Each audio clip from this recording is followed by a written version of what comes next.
Man, over the last 32 years, I have made a lot of effing mistakes in my entrepreneurial career.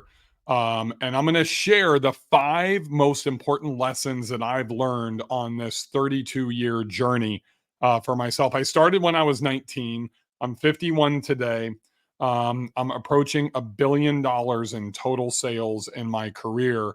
But it all hasn't been, rainbows and unicorns by any means. And one of the things that I think becomes super important for you as an entrepreneur, if you're trying to ascend to where I am, or even, beyond that, is to learn from, mentors or other people's mistakes. And what becomes really important is that you take these lessons and apply them. Number one, to don't follow in my footsteps, don't make the same mistakes that I made. And number two, look at the successes and make sure that you accentuate those. I would highly recommend that you write all of these down.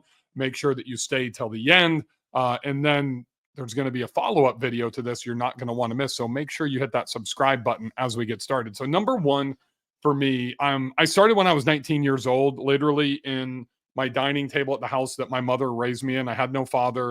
It was just me and my mom. She was a teacher. She had started a preschool when I was probably about a freshman in high school. She bought a preschool, and she was just a teacher. She had never been in business before. But one of the early things that I learned from her was to really have an intimate relationship with your financials. I remember sitting on our dining table, just with the old school, probably like Office Depot or Walmart purchased ledger sheets, and she would write all her expenses down. She would write all of her billables down. And that was kind of my first experience. It really didn't sink in when I was like 16 years old. But kind of fast forward to 2015, when my life just transcended by John Baird helping me build my life plan. I remember he came in my first mastermind and was helping me because, I wanted him as my mentor to be involved in this. And one of the most important things he used that term is that we have to have an intimate relationship with our financials. Too many entrepreneurs, too many real estate investors, treat the business very lackluster. And what I mean by that is like, even in my mastermind, we have a rule that you need to have your P&Ls done by the 10th of every single month. I have mine done. And I've blown through so many bookkeepers, so many CPAs, because I have a mandate that I need my P&Ls by the 5th of the month for my business. That's still 5 days into a 30-day month. That only gives me 25 days. I've lost a sixth of the entire month, right? So I need forecasting. And the P&L, the profit and loss, is really the true measurement of the health of your business. You can't manage out of, literally, when I was playing professional golf, I would stuff all of my receipts in the center console of my Tahoe that I was driving around the country. Then I'd dump them into a shoebox and handed them to Jeff, my CPA, at the end of the year. And he's like, "What the F is this?" And there was just no planning. So the financials today for me is, I meet with my CPA quarterly. I'm actually meeting with my CPA tomorrow, the day after I record this. And we're already planning for Q1 of 2025. So one, he needs to know how much money I'm making. We meet in Q1, Q2, Q3, Q4, twice in quarter four. So this will be our first meeting. Then we'll meet again in December as we get super close to the end of the year. Just in case something happens, I make more money than forecasted over the next month and a half or so, to where I can take advantage of Section 179 or something before the end of the year. So it's not just about the P&L. It's not just about your bank statements. This is about cash flow reports. This is about really having a true intimate relationship with the financial components of your business. And it's more than just kind of the health and the P&L and the balance sheet. You need to think about you as the CEO. How's your personal health? That's what I love about my friend Mike McCowlick's in the book Profit First. What I see as a major mistake is a lot of entrepreneurs will start a business and you start funding the business, but you don't fund yourself. So you could build your first $500,000 in revenue, but you're not paying dividends. You're not taking out a paycheck for yourself, right? Well, then you're really not building a viable business, because here's the number one mistake from the financial component. A lot of you believe that you can grow into profitability. Let that sink in, especially if you're somebody that says, hey, I started the business. Year 2, year 3 is when we're going to become profitable. You're delusional. You're living in a pipe dream. Your business needs to be profitable from day number one. Unless you have tremendous amount of like venture capital backing, and you're building a SaaS company or a tech company or whatever, that's a completely different world that most of us will never live in, right? In Silicon Valley and the Facebooks and the HubSpots and the the CRMs, the pipe drives, and the sales forces and that type of stuff. It's completely different than a traditional business. Most of us are living in a traditional business. I see it in the short-term rental world all the time. Real estate investing. Oh, hey, well, year number one's not going to be profitable because of setup and one-time, investments, that type of stuff. But year number two is the year, and three, it's going to continue to get more profitable. Bullshit. You should be just as profitable in year number one as you should be in year number two. The only delta that's going to hold that back is going to be the setup phase. That's why me and my wife try to get properties done in a week or two and not in 1 or 2 months, because that affects our profitability for year number one. So that intimate relationship with the financials is something that is absolutely critical. That's number one. Number two is really the need for your product and or service. The need for your product and or service. Because too many people have a passion for cooking and then they start a restaurant business. And you go start cooking, you do a Mexican restaurant or an Italian restaurant, and there's 5 bajillion of them, in the small town that you live in, and it's just saturated and there's no need for it unless you create a separator. You create something that is just way better. You go in and there's 1 million HVAC companies in your market. I could go do a Google search, right now for HVAC Nashville. I'm literally doing this now. HVAC, companies. And the search results, natural HVAC companies. Let's see. I'm going to scroll down to the very bottom. Let's see how many search results it is. 19,126. 19,126. I mean, Bradley Maintenance and Air, Precision Air, MJ Frick Company, Temp Control, South Nashville, Happy Hiller, Lee Company, Hoffman Brothers. I'm not going to go through all of them, but there are thousands of HVAC companies. And what's different? Like if I see your HVAC service and seasonal AC, here's the thing. The need ties into your marketability, right? There is no need for another HVAC company in Nashville, but there's nobody doing anything different. They're all using the same fucking keywords in their Google ads and their listing optimization. HVAC installation and maintenance in Nashville, HVAC services and repairs in Nashville, reliable HVAC services. Nobody says same day appointments guaranteed. Nobody says we will beat everybody else's price guaranteed. Nobody says we back our product 100% guarantee. Nobody's positioning the need of what people want is they want fast service and they want it to be freaking reliable and not break down and have to have somebody come back 2 or 3 times. But nobody in this space is marketing that. So if you're going to go into the HVAC space in Nashville, you need to think about your product and service positioning up front before you launch the product. Is there a need? And how are you going to be different? How are you going to leverage? How are you going to position your product differently than everybody else in the marketplace? When you're going to start that Mexican restaurant, just do a Google search, do some research, then go do some product testing. Go to the top 10 restaurants and go eat at them. Breakfast, lunch, and dinner, brunch, whatever they have. What's their best product on the menu? What are they selling? What's their profit margin? You need to estimate your food costs. You need to understand all of this in the market research phase before you start the business to make sure there's a product or a need. It's just like all of you that are investing in real estate right now and you're following what everybody says on social media and you're going into these markets that are fucking saturated and you're just buying the standard property and you're not differentiating yourself. You're not creating leverage. Do the fucking market research first so you don't make a mistake. This is how you mitigate risk and you really hone in on the product or service that you're going to create before you launch the business. Number 3, and this is probably the toughest hurdle, the toughest lessons that I've learned as an entrepreneur, hiring. Hiring is one of the most important components of scaling and growing a business. And here's where most people make mistakes is you're hiring skill versus the qualities that the individual possesses. Let that sink in. If you're trying to hire a master, ASE mechanic, or you're trying to hire somebody that is a super good traffic manager to run Google ads and Facebook ads and that type of stuff, 2 completely different industries. What I learned way too late in my career is to start with a DISC profile test before you send the offer letter. So go through the application submission, make sure that you have, I'm not going to go through the whole finite process that I use, but make sure there's some steps, some actions they have to take, like a keyword that they have to put in the email title. If they don't follow that, just delete it. Don't even follow up. If they can't follow those instructions, they're not reading every single word that you have in your job listing and following that process all the way through, that's great. But then most of you will go to a phone interview. Then I go to a Zoom interview one-on-one. If they make it past that, then I put them in front of my team on the hot seat. And before they jump onto that team hot seat, so in between Zoom interview one-on-one, going to hot seat with the team, I require every single candidate to do a DISC profile test. So I can see what motivates them, how I'm going to be, if I'm going to be compatible with them. Are they going to be compatible with my other team members? It's really a personality test. You learn everything you need to know about them and what inspires them, what motivates them, how they work, how they think, all of that stuff. A DISC profile test. I'm not talking about going to like 123test.com and getting a free one. Make sure you are trained and learn, how to implement these. And that is a game changer. The second secret that I'll give you, and this is really a secret, is don't hire skill, hire the people. I've already talked about, but I'm hiring B players. I'm not looking for the straight A student Harvard grad.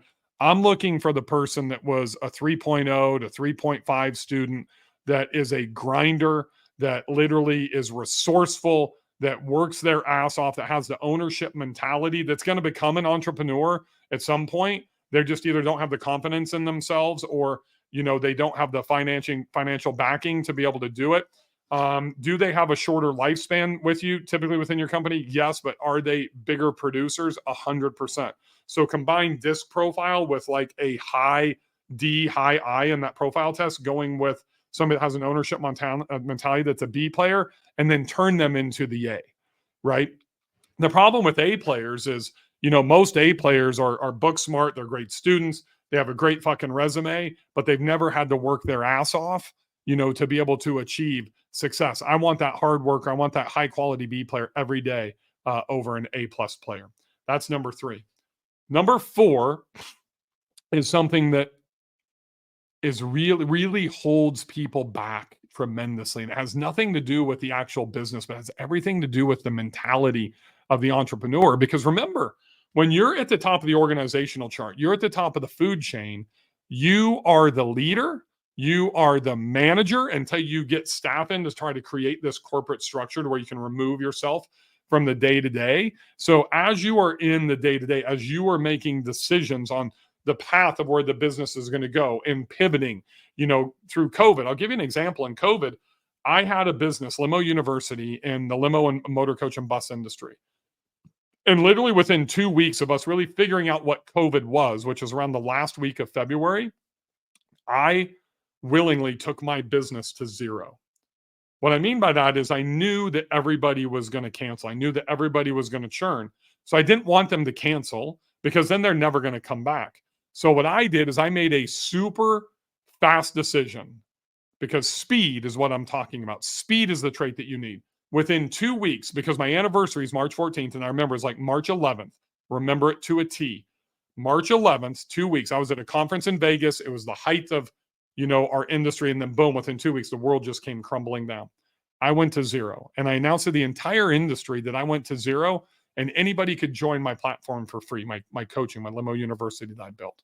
And I'm going to service them all the way through COVID at zero charge, zero. So then I had to make a decision to make a pivot super quickly, and I launched BillFaeth.com. And I believe in failing quickly. And that failed because I was way too broad. I didn't hone in on a niche. I was serving the HVAC companies. I was serving the plumbers. I was serving the limo industry. I was serving the Harley Davidson dealerships, everything. And it was just way too broad. So really challenging to be able to market that. So I made a super quick decision. I did that for a month. And then Chris, my COO, convinced me to go into the short-term rental space. And I launched Build Short-Term Rental Wealth. But the one thing that I didn't do is I didn't launch with a product. I didn't sell anything. I literally spent the next 6 months, because I knew this was going to be the next big thing for me.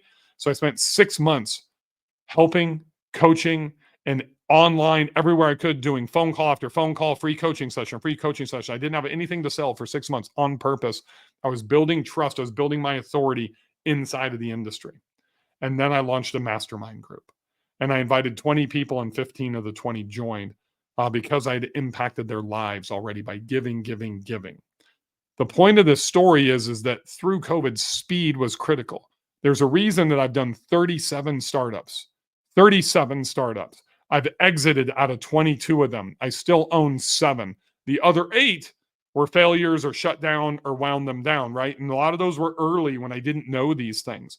But speed is absolutely critical. Speed in your decision making, speed in your execution. Too many people, look, I promise you, I have failed 2 to 3 times before most people make a fucking decision. That's because they're getting ready to get ready. They need to have everything perfect. I need to have the pens in a perfect area. I got to get rid of that piece of paper. Oh, that didn't go in the trash can. I'm going to go pick it. Fuck that. I'll do that after the podcast. Speed to execution is critical because execution is what separates the good from the average. Executing quickly after failure is what moves somebody to being great. Doesn't matter if you're Elon Musk, if you are, Tim Cook at Apple, if you're Bill Faeth, if you're, Bob the Builder. The faster that you make mistakes and the faster that you make decisions to move on and to iterate and learn from that mistake, it's what, I call success tax. I picked that up from Dean Graziosi. The people that are getting ready to get ready, the ones that are sitting in neutral, just lathering and paralysis by analysis, and they have an inability to make decisions. They are not decisive at all. When I hire a super key employee going into the C-suite or the executive side of any of my businesses, one of the things I'm always doing is I'm taking them to lunch or dinner. And that's part of the interview process. And not that I want to grill a spouse or a girlfriend or a boyfriend or anything like that. It's that I want to take them to a place. I'm going to take them to an Italian place or to a deli that has like 500 things on the menu. And I'm going to see how quickly they can make a decision. Because look, you can see in real life how people are going to be in the workplace by how fast they can execute a decision by taking them to some place that can be a little bit overwhelming like that. So I also want to make sure that they have never been to this restaurant before, because I don't want them to just default to their go-to. It makes it too easy. You're going to see how decisive they can become. And it could be manufactured. If they're super smart, they're going to, okay, hey, I'm going for the turkey sandwich or the BLT or burger, something super simple to where they don't have to go through that process and get nervous and can't make a decision. But that is really going to show you how an employee, going back to the hiring process, and number 3 is going to be decisive.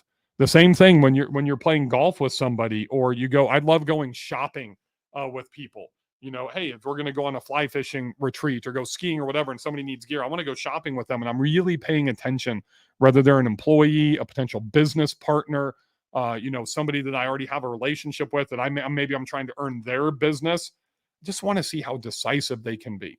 Right. And that is a huge, huge trait for you as the leader and the entrepreneur.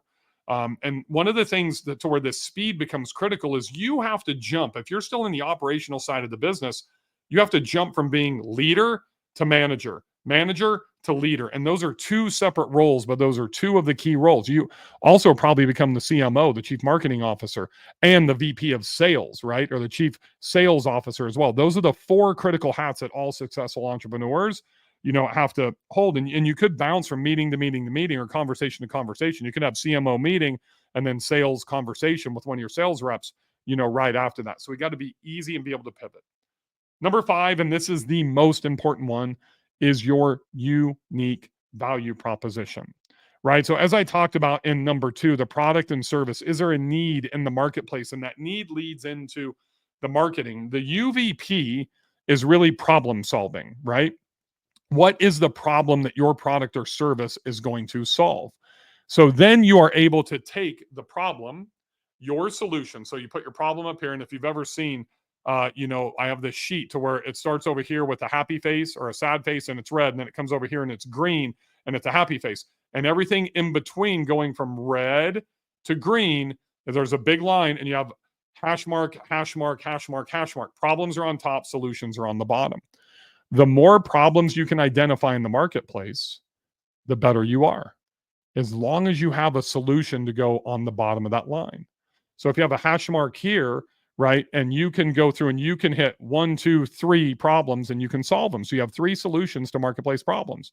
But if I come through and I go 1, 2, 3, 4, 5, I have 2 more than you, I'm going to beat you every day. So really what your job is to be decisive. And when you're going through your market research and when your business is evolving, is you need to continue to update your unique value propositions, which are your solutions to the problems. And here's what this does. That's just kind of step 1 of number 5. This takes you into marketing, right? So that problem solving, because what many people get wrong is, oh, hey, I've got the best Sharpie pen, I've got multiple colors, I've got all this stuff.